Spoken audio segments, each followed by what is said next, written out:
So, great big thank you to Paul, who decided to come on the call today or come on the Facebook Live today. A great big thank you to anyone who's going to be viewing this, whether it's during the live or after.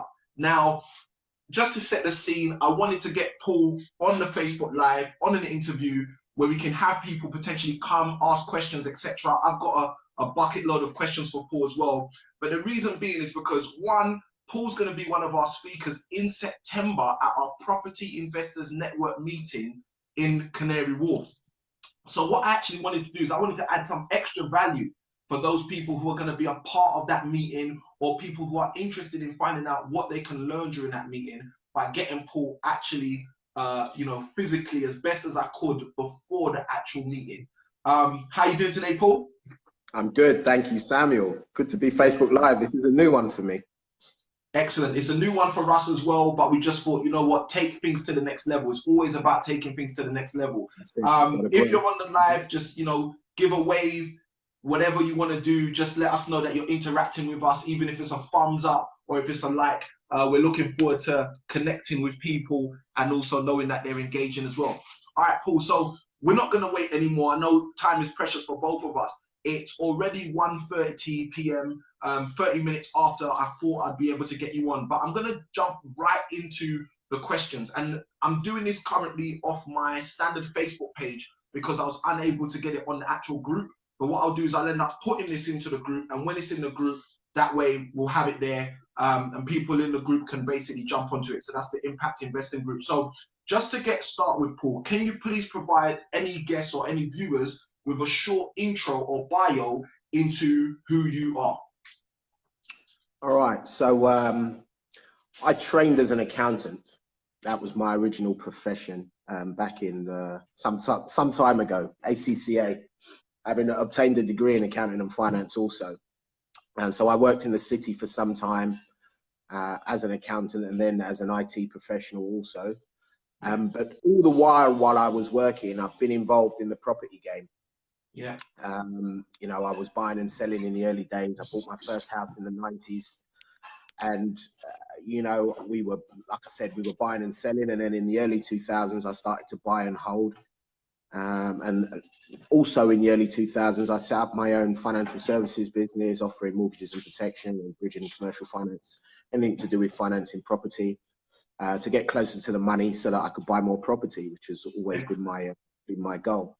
And here we are today. So, trained accountant, financial services business, and a property investor of many years. Excellent, excellent. Just listening to kind of that journey, that snippet of the journey you've given, it sounds very lucrative in terms of your movements. So obviously being an accountant, first and foremost, being someone who kind of has their finger on the pulse of the numbers, and then transitioning into financial services, and all the while in the background actually being an investor in property, I think it's absolutely amazing. All right, so in terms of property, let me ask you this: who are you? And the reason I ask this question this way is because for me, I know that there's people who are accidental landlords. They bought a house, they then got married, their spouse had a house, so now they've got two properties and they rent one out, and we're landlords, we're investors, but they're not investors, they're accidental landlords. I know that there are investors, people that invest very hands-off, there's silent partners, there's all these different kind of metrics of what you can be in property. But in property specifically, who would you say you are? I'm very much a hands-on property investor. Obviously I started as an accidental landlord. I bought my first house to live in, but then I rented that out. Interesting story about that, because my tenants stole everything out of there the first time I rented that house. Wow. But it didn't deter me. I carried on. So I was an accidental landlord, and then strangely enough, I bought another property, but that was an investment. I gambled my way out of debt almost by investing. I bought a flat in Bow for 95,000, and I sold it 6 months later for substantially more.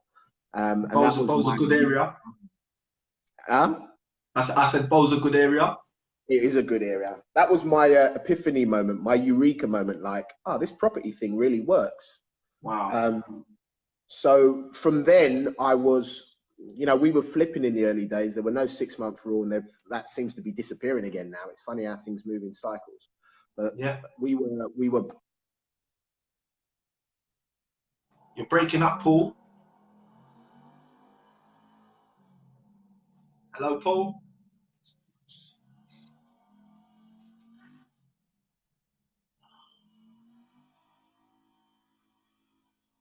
Sorry, Samuel. I Paul. don't know why that paused. I think somebody might be trying to phone me. That's all right. That's all right. Sorry, go for it. So you're basically saying you were flipping in the early days. We were flipping in the early days, in the late 90s into the early 2000s, Yeah. and then, you know, I had a life-changing moment that made me decide to look a little bit more longer term, and sort of I started to buy and hold Yeah. for the long term, pretty much for my children and grandchildren. Wow. Really, it Wow. was a case of, you know, if you invest in property and you hold it for long enough, just the time value of money makes asset values go up. There isn't no real Wow. magical formula. It's Wow. as simple as that. Yeah. £10 today is not the same as £10 10 years ago, or 20 That's years ago. correct. So, you know, it almost makes sense to hold some assets. Excellent. That makes So I've been sense. buying the whole since. So yeah, I buy and invest, and we look at yields. Or I don't know. I almost feel like I've got a sixth sense for deals, and it usually works out well for me. Excellent. Excellent. I like the sound of that. So you buy, you invest, you're hands-on, you've done flips in the past, and that's all separate to the actual professional aspect to what you've done in property in terms of being an accountant and being someone who started and currently owns a financial services organization, which is phenomenal. So in terms of background, that sounds strong to me. So in a nutshell, how would you say did you start into property, and what is your reason why? So that might be about end game as well, but how did you start in property and what's your reason why? So my reason why first and foremost is a long-term investment. As I said, it's for the children or the grandchildren, and my ambition really is to build enough wealth that a couple of generations can mismanage it and still not destroy it. That's my definition. I don't know if I'll get there, but we'll have a good stab at it. Yeah. So I'm building assets for the long term, and you know, I've bought wherever. How I got started is, like I said, the first house that I bought, it was a long time ago. It was bought with a 95% mortgage with a 5% cashback. So, you know, do the maths. Those were the days. Those were the days. But when we were flipping in the early days, to be fair, I was almost taking deposits off of credit cards. You know, we were, you know, you had to make things work. Yeah.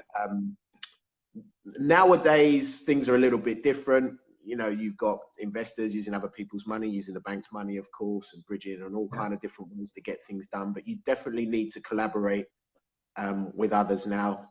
I think it would be hard to get a start now on your own the way that, you know, we started. Prices, especially in London, prices are much higher than where they were.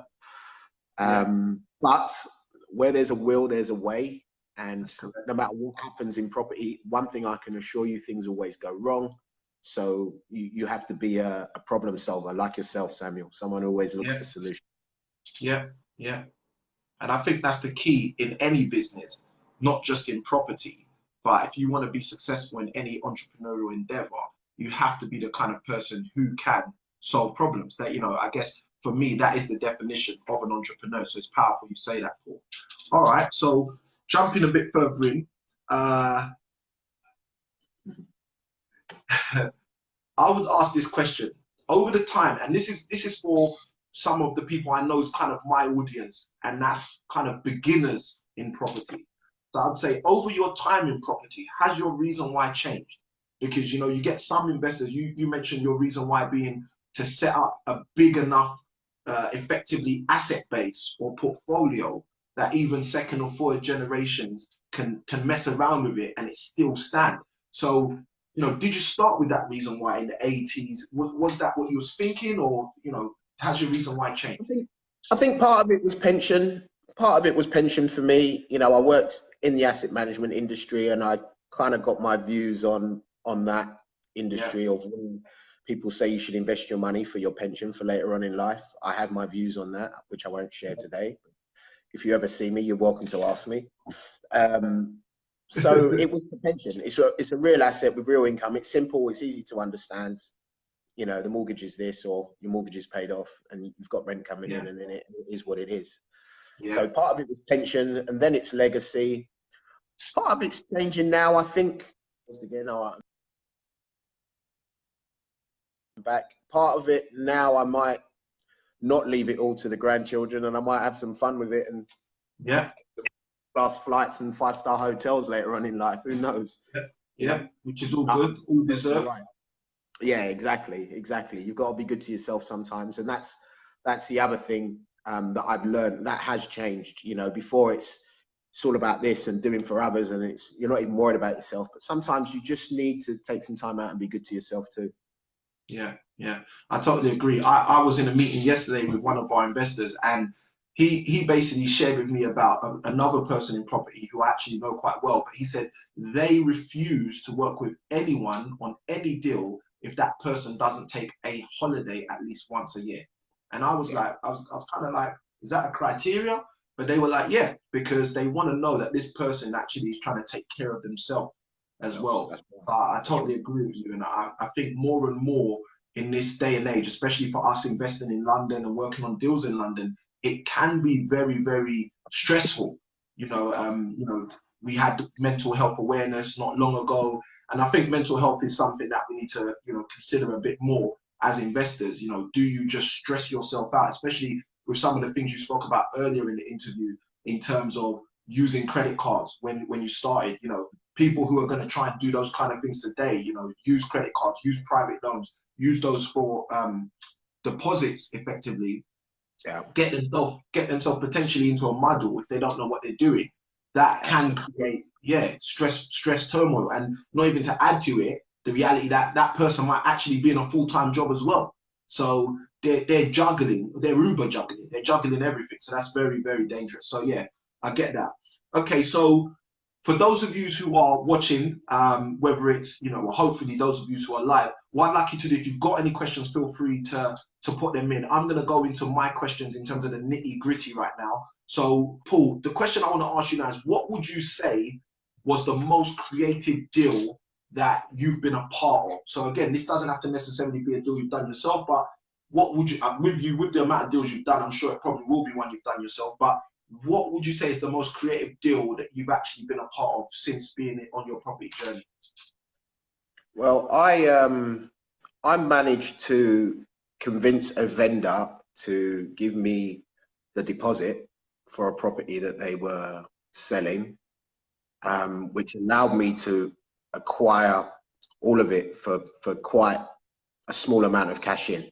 I think that's probably the best deal. It still stands to me as the best deal that I've done. And the key to it, it was just before, it's some time ago now, but it was just before the mortgage market kind of shut down. The credit crunch really took bite of the mortgage market, because at that point we could get 90% buy-to-let mortgages. Yeah. So which, yeah, I got a 90% buy-to-let mortgage on with a 10% gifted deposit, let's say. Yeah. So with regards to that transaction, I've got two questions, but firstly, give us kind of like a rough year. What year was that roughly? That would have been 2008. 2008, right? So this deal Paul's talking about is 10 years ago. All right. Now, the reason I'm saying that is because I don't know if you've heard the statement, but slow and steady wins the race. So over a period, over 20 years of investing in property, it's not your most recent deal that's the most creative. And this is something that I think a lot of people who are either new or seasoned and hit a little bit of a rock don't understand. Sometimes they're always pushing for the more creative, the more creative, the more creative. And sometimes people forget to understand that bread and butter sometimes is the best way to go. And then tack on the more creative when you can. Yeah, absolutely. I mean, the holy grail of investing is really being able to buy, add value, and pull your money back out. And that's almost the basis of my talk in September at Canary Wharf.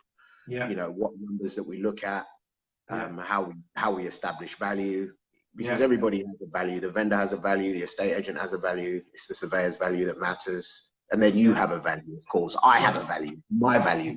What am I prepared to do? Yeah. So it's how we look at stuff and how we assess it, and whether it's a good deal or a bad deal. We don't buy on hope. There's a saying in property: we make the money when we buy. We don't make money when we sell. So it's got to make sense on day one. We don't buy on hope. Yeah, and that makes total sense to me as well, because it's interesting. Like you said, the holy grail is to be able to buy, obviously add value, pull out your money. But it's interesting that you find a lot of people who don't go into deals because they can't see how they're going to pull it all out. And a lot of the time, this just creates analysis paralysis, something I used to suffer from, which is the reason why I'm so adamant on action and so adamant on encouraging people to get educated and to go out and do it. So again, the talk that you're going to be doing in September at our Canary Wharf Pin is going to be vital to that. Okay, so moving on, again, that deal sounds very creative. Give me some indication of kind of numbers. So you said it was a 90% loan to value in terms of the product you took on a mortgage. There was a 10% deposit, which was gifted. So I presume you only paid legal and stamp if even needed be at the time. What was the value of the property, etc.? The properties, it was 4 properties. They were valued at, the asking price was 630. Okay, excellent. So they can do the maths. Yeah, they can do the maths. They can work backwards from that. But they were getting offers of around 575, 580. Wow. And I looked at it and said, if I can give you 630, will you be interested in structuring a deal in the way that I suggest? And I sat them down and we went through it. And write that down. If you're watching, write that down. If I can give you X, will you be interested in structuring the deal in the way that I would like? Write that down. Value. All right, cool. At the end of a very long day, it comes down to money. Everybody wants the maximum amount of money that they can get. And if you can offer them more based on what it's worth to you, and you can get that deal done, then everybody wins. As far as I'm concerned, that deal was a win-win all round for everybody. Yeah. So yeah, that's. So tell me this. Let's dive into this deal. So 630 is the asking price, 10% gifted deposit, roughly circa 63k. So now you're really around the 575 in terms of what you need to mortgage and bring up anyway. So does the vendor get that 63 back? How does that work?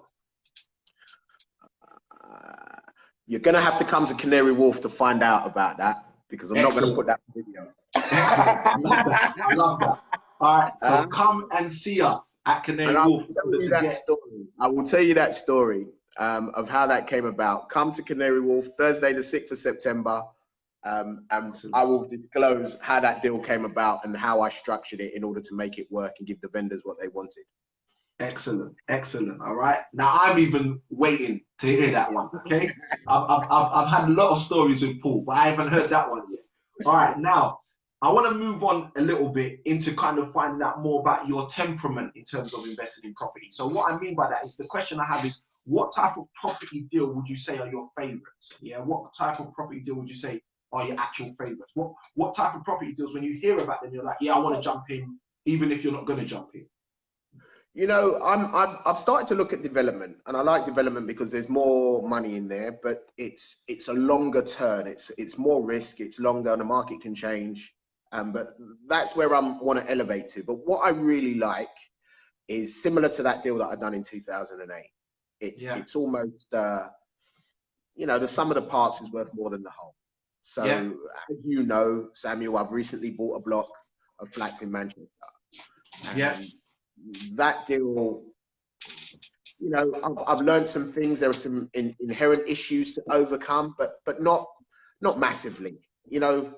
So again, I think the sum of the parts is worth more than the whole. I like deals that are income producing straight away, which development isn't, I might add. So I can buy something that's rentable straight away. Income producing straight away.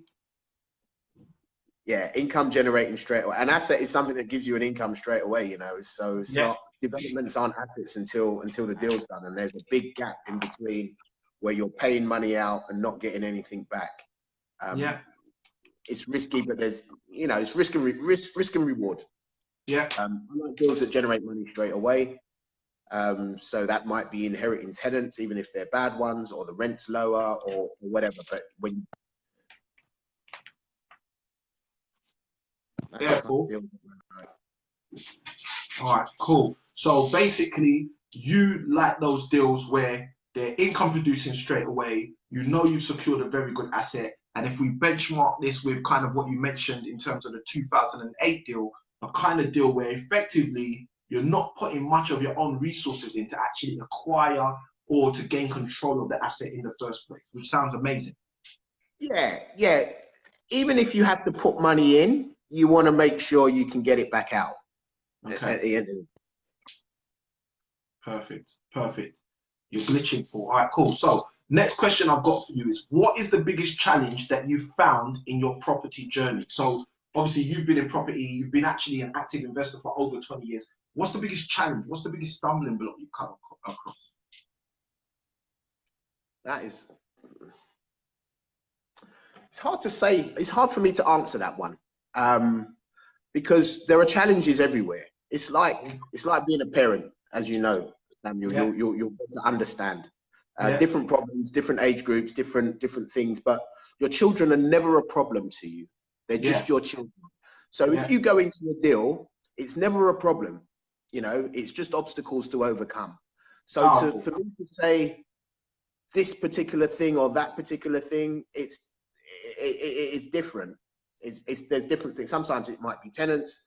Sometimes it might be I've uncovered something in the building that I wasn't expecting. You know, that's sometimes it might be a surveyor who's had a bad night. His wife hasn't spoken to him in the morning, and he's gone out and valued your property and downvalued it 100K. You know, these things happen. It's all different obstacles that are out there, but they are just that. They are obstacles for you to overcome. Yeah. And, you know, I couldn't put my finger on one or say any particular thing is the biggest. No, I love that, Paul, because similar to what you said earlier about me being a very solution-oriented person, you know, people ask me all the time, Samuel, how do you stay motivated all the time? They don't realize that I'm not bothered about anything except the solution. Like, my brain is just wired like that. My heart's wired like that. My eyes are wired like that. I look at things and try to, how do we fix this? How do we get a win-win-win? So when you made that statement a moment ago about from a parenting perspective, you know, your children are your children. They're always your children. They're never a problem. The reality is just how do you get them to where you need them to be? How do you get them to where they want to be? That's really powerful, because I think a lot of property investors that I meet as a host of a networking event, or, you know, used to be the host of 2 networking events, they don't think like that. They're not very solution oriented. They think, oh, this property, rather than this is my property, I'm going to get the deal done and I'm going to solve the problems regardless. So there isn't going to be a, this is my issue. It's going to be, this was our issue, but the issue's gone now and we've moved to the next level. So I totally agree with that. Good. Yeah. All right. I'm going to ask another question. What and where is next for you? What and where is next for Paul Roberts in property? Well, that's a good question. So I'm consolidating right now. You know, you and I have spoken before, and Definitely. Deals that I've done over the years, I might look at with a different eye now, with more experience, or further down the line, or just where the market is right now. So service accommodation is interesting right now. I've never been a great fan of HMOs, but that's a mind thing. But who knows? Even rent to rent, you know, I might consider now, and lease options. And I'm walking around with my eyes open, mainly for development. My spirit is taking me towards development, but I'm not going to stop doing, you know, sometimes you can run away from the things that have got you where you are in the first place. Yeah. So it's having one eye to grow and stretch and do something new, just to keep it interesting, because, you know, life can get boring if you keep doing the same thing over and over again. That's why nobody likes a 9-to-5 job. That's correct. You know, so it's a balance. So I've got one eye on development, but also I'm consolidating what I've got, maybe selling off a few bits and, you know, changing the use of some of the others, and also looking at doing some more of what I've been doing and development. So it's, you know, it's kind of split. I won't say a third, because the developers might shoot me, because that's not how we value land here anymore. It's old school now. That's old school now. Old school language from 20 years ago. You know, it's not like that way anymore. But yeah, that's where I'm at. I'm considering some mentoring or educational side of the business, which I think will be perfect for you. Yeah, I seem to know more than I think. Some people tell me, I'm not sure. To me, it's all normal. My brain obviously thinks differently to somebody else's. But yeah, I'm looking at the educational side or mentoring. That's in the pipeline. And yeah, that's it. It's more of the same. I'm working with some like-minded people and connecting and doing some JVs, you know, and helping other people where I can. Brilliant, brilliant. All right, so I'm going to ask this big question, because this is the question I ask sellers when sellers call us, or when sellers call our team. This is what I tell our team. They have to ask the seller, how can I help you? So if someone's watching this, you're obviously investing in property, you're extremely active, you've been active over the last 20 years. How can you help someone who's watching this, you know, besides them coming as well, you know, September 6th to our PIN meeting at Canary Wharf and hearing, you know, more in-depth insights in terms of what you're going to be speaking about? How can you help people watching this?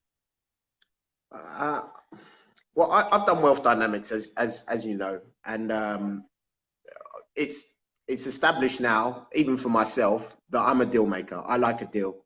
So I look at things, and other people might not look at them. So if you're out there and you're looking to get into property and you're looking to invest, then you might want to speak to me and find out what I might pay for something, or how I might look at it.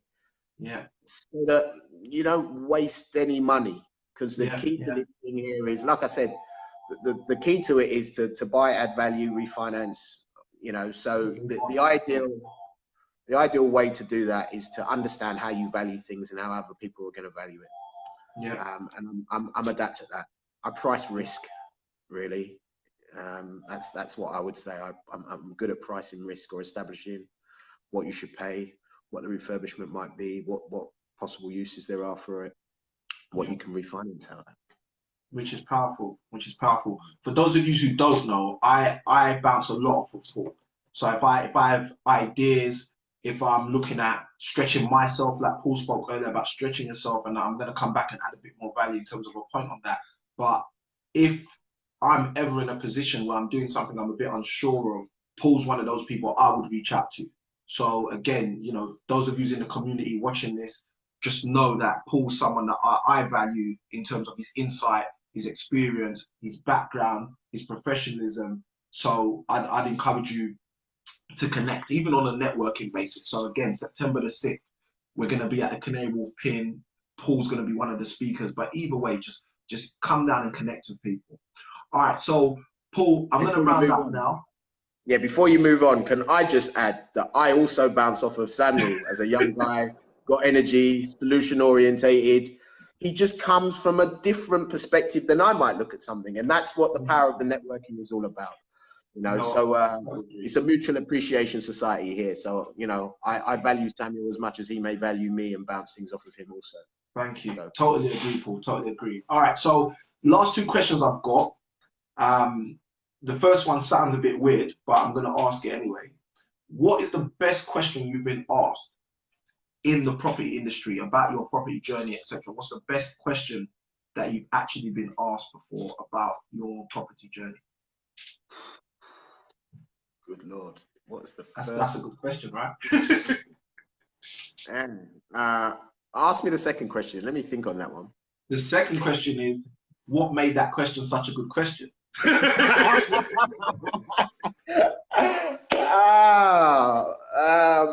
So your back's against the wall now. I think the question that I generally get asked is what you asked earlier. What's the best deal that you've ever done, and why was it such a great deal? And therefore I'm going to run from that, because you've got to come on the September the 6th to hear the answer about that deal. But the key to it is, the biggest issue in property is, I say money, everybody says it isn't money, but you know, there's plenty of money out there for the right deals. But when you're on your own and you're trying to get stuff done and you're starting out, some people don't know what the right deal is. Some people don't know what the right deal is, first and foremost. And even if they find the right deal, where do they get the money from, or how do I do it? Or, you know, even if I use somebody else's money, how am I going to pay them back? Do they then own the deal? Like, and I think that's the key to it for me. It really is buy, add value, refinance, or get out and make sure you can get your money out. Yeah. You know, you can make a little go a long way, and starting from where most of us are started from, you need that skill. Yeah. You know? Yeah. So there's the skill for those of you note taking. Make a little go a long way. Okay, make a little go a long way. One of the ways you can do that is through means of networking. You know, I found networking to be very powerful in terms of my connection with people in property, much more seasoned investors, people that are just further along than me, who help me fast track my journey. You know, some of the deals I've done, one of the deals that comes to mind, I got that deal through means of someone who was further along than me, wanted to transition into a new era in their property industry, in their property journey. And because they wanted to transition into the new era, they ended up with property they wanted to offload.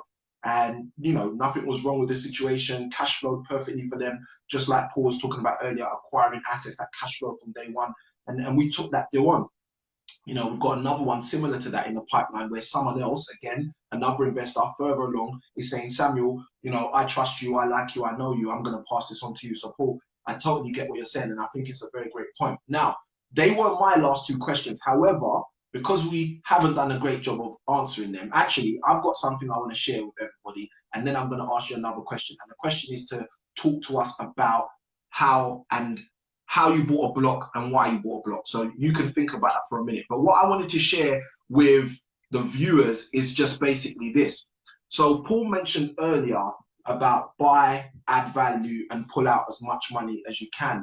And it made me think also when Paul mentioned about transitioning. He spoke about, you know, development, something that he feels he wants to start getting into, and he feels development kind of calling him in a sense. So what I would say is this. A very seasoned investor that I actually know personally and have a great relationship with mentioned a model to me about 3 years ago, which I thought was absolutely profound. And it's the model he uses in development. So what he does is he buys, he refurbs, and he's got HMOs. So he runs the HMO game. But what he does is he says that in his business, he adds 20% innovation in every project. Now, when I heard of that, I thought that was absolutely fantastic, because I'd never heard of it before. This gentleman comes from a digital marketing background, and maybe he will be someone I'll interview in the future. But I remember when he shared that with me, that I just thought that's phenomenal. So, for example, what does that mean? Because I love using examples so people get exactly what I mean. He might do his first buy, refurb, and HMO, and do it just like everyone else. And that's the first one done. And he's innovating enough because he's doing something he's never done before. But when he does his second HMO, he says, well, 20% of our fittings now have to be of a balance of innovation. So he might say, well, all the sockets in the house, rather than us doing the standard nickel plate socket, we're going to do a nickel plate socket with USBs, for example, because now he's innovating, he's adding something in he hasn't done before. And he'll see how that goes based on the tenant's response. The tenants might say, you know what, the fact we got USBs as well as plugs is amazing, you're a great landlord. And now he knows in his next project, that's not an innovation anymore, that's just standard because it's been received well. Then his next project for his 20% innovation, he might say, okay, well, all the paintings we're going to do in this house, or all the artwork we're going to do around the house, which is effectively soft furnishings. But what we're going to do is we're going to do stuff that's relative to a particular industry, so that we can see if we can then market this property specifically to that industry of professionals and fill up our HMO with 6 clients from that industry. So that might be, you know, whatever you can think about it, accountants, for example, because we spoke about accountants and financial services earlier.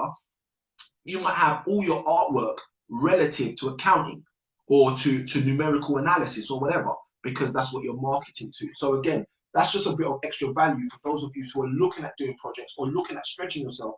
Possibly consider how you can innovate a little bit more on each project. just like the gentleman shared with me. So Paul, back to you. And again, as we kind of tear off that question that I asked a moment ago, why did you buy a block of flats? How did you buy a block of flats? For those of you who are just tuning in, Paul's been investing in property for over 20 years. He has a background as a qualified accountant. He has his own financial services company, which specializes in bridging, mortgages, insurance, etc. And you know, we've had a very interesting interview so far. But I just wanted to ask Paul about one of his most recent acquisitions, where he bought a block of flats. And the question is, why did you buy the block? How did you buy the block? You know, how did you go from buying houses and flips, like you said earlier in the interview, to actually buying a whole block of flats? You know, where did that come from? We all set goals, right, at the start of the year, and if you're not, then you should be. Yeah. So my goal at the start of the year was to do a deal every month. Yeah, do 12 deals. Whether I'd keep all 12 deals that I bought, I don't know. It was probably buy two, sell one, something like that. I don't know. I fill in the details as I go along, but at the start of the year, it was 12 deals. And I got into the year and I thought, it's hard work getting out there, buying a deal, getting a team in, refurbing it, finding a tenant. And then it suddenly dawned on me, like, if I buy a block, I only need to do 1 or 2 deals in the year. Less work. Yeah, same outcome, less work. So that's where the thought process came from. And to be honest, I can't even remember how I came across the block. I think I was up in Manchester, and I was looking for somewhere for my son who lives up there. And he, you know, children, we're always subsidizing him anyway. So it's like, I want to make that self-sufficient as I do. That's how my brain works. Rather than subsidize him, I'd be better off getting a HMO maybe and putting him in there and making everybody else pay my mortgage, and at least we've got an asset. And then I came across this block, and I thought, oh yeah, maybe I'll buy a block. Then, you know, I'll buy that, refinance it. The numbers look like I could end up just giving him a flat. You know, there's an early inheritance for you. Yeah, I know. I might make him pay something. Moral hazard. You've got to make them pay a little bit. But so that's where the idea came from, and I bought that in an auction. And as Sammy, as you know, we've spoken before. I always tell people auction is an anagram for caution. Yeah. I've never bought in the auction before. I always try and buy something before the auction or buy it as an unsold lot afterwards. Never in the room. But I've done my numbers. I've done my due diligence. I was sitting in the room, and it's like, this place is gonna sell for what within my budget. So I bought it. Wow. You know, so I bought it, and that's you know, once you've done it, you don't look back. Whatever problems come up thereafter are obstacles. Obstacles to overcome. So I'm overcoming them, and you know, initially, as you know, I might tell part. I don't think I'm going to have enough time to tell this story at Canary Wharf, but you know, if you ever want to buy me a beer or lunch, I'll tell you the story about how this all came about, even the due diligence beforehand, the process of buying it, the financing, the refinancing, dealing with everybody, the agent, long distance. You know, there's a lot here for me, and it's been good for me to get back in. You know, I've done a few deals over the past couple of years, but it was good for me to get back in on a biggish type deal like this year, and I feel energized again. It makes me feel alive. Excellent. So this block was your biggest acquisition this year, but it was not the largest acquisition in terms of funds that you've acquired over your journey. Obviously, you biggest acquisition by number in biggest acquisition by number in one buy, but not biggest number financial deal in monetary terms. Yeah, and that might be part of the reason why you like the 2008 deal with the gifted deposit. Absolutely. That's a London deal. Beautiful. All right, so I'm pumped. I'm looking forward to Canary Wharf on Thursday, the 6th of September. 6 p.m. start, networking till 7 p.m., 7 to 9 p.m. meeting with Paul, going to be one of the presenters. I'm really pumped, especially because of how much you said today you're going to share then. So I'm pumped just in that sense. But before we go, Paul, anything you want to say to anyone who's watching, anyone who may see this afterwards, people that are interested in property, any last words you want to share? Yeah, look, come down to Canary Wharf. That's what I want to tell you. Set yourself some goals, stretch yourself, go for it, take action, lots of action. Start yesterday. Believe in yourself, and network with like-minded people. There's a solution for everything, and there's always a way. Where there's a will, there's a way. So, I've never believed I was anything really special. Although when I see some of my old school friends, they tell me I was always destined for greatness. But I've never felt that way. But the point is, get out there and do it. If you conceive it in your mind, then you can achieve it. So that's what I leave you all with. That's right, Paul. Thank you. That was so many words of wisdom just even in a snippet, in a nutshell. So those of you watching, make sure you're taking notes. Okay, everyone who knows me knows I'm an avid learner. If I'm around people, it doesn't matter who you are, whether you think you're special or you don't think you're special. I'm taking notes. My journal's always close. I'm always making sure that I can write something down, because if I can't write something down, then how can I store it? I remember one of my early mentors saying to me, a short pencil is better than a long memory. So again, take notes, write it down. So much value has been shared here today. Paul, speaking about making a little go a long way, that was fantastic for me. Additionally, Paul, you sharing about your journey in terms of how you bought your most recent block of flats, and kind of the more insights that you're going to share on the 6th of September at the Canary Wharf Pin. I'm just pumped. I'm actually pumped myself, just thinking about how to go and acquire bigger deals, with certain people around you. I'm fortunate to know a lot more of the backstory in terms of that block of flats. One of the things I do know, which I will share, because again, I think my audience will find this helpful, is that when Paul did that actual deal, he did it using a broker that he hadn't used before. And, I'm very big on power teams. Everyone knows me, I'm big on power teams. But Paul was able to take that, what I'd say, educated and calculated risk, because of the fact that he's around people that know their stuff. So he was able to say, you know what, I like this person. I know I've not used them as a broker before, but I'll actually work with them on effectively the biggest number of units I'm going to acquire in one sitting. And again, Paul bought the block, going through the process of refinancing, etc., etc. So Paul, again, well done, and a great big thank you for deciding to come on today and just share extra value with the people who are watching. If there's any comments anyone wants to share, you don't have to, because time's fast spent anyway. So we're going to be leaving. I'll try and get this video to be stuck up on the Impact Investing group. So those of you who are part of the group will be able to watch it again and again. It will definitely, hopefully, end up on our YouTube page anyway. And again, Paul, how can people contact you or connect with you if they want to connect with you further? So you can contact me via my website on infinitypropertypartners.com. Connect with me on LinkedIn. I'm on LinkedIn. Send me a request. I will add you. I'm on Facebook also. So yeah, that's it. Or follow me on Instagram even. I'm Excellent. On as Paul Who, with a 0 instead of an O on the end. Excellent. Yeah, just connect with me. I'll be happy to talk with you and see what we can do together. Excellent. So infinitypropertypartners.com. You can connect with Paul on Instagram, on Facebook, and additionally, come down 6th of September. Okay, come and see us at Canary Wharf Pin. You can shake Paul's hand, grab Paul's card, buy him a drink, as he said earlier on, and ask him a few questions about that gifted deposit that he did in 2008 as well. All right, so we're signing off. Paul, again, thank you ever so much for the value. And those of you watching, thank you for jumping on the video. Hope it's been of value to you. If you've got questions or specific people you want me to connect with and hopefully interview, let me know. If I've got the time, I'll make it happen. All right, have a good day, Facebook Live. Take care. Thanks for having me on, Samuel. Cheers. Anytime, Paul. Thank you. Bye-bye.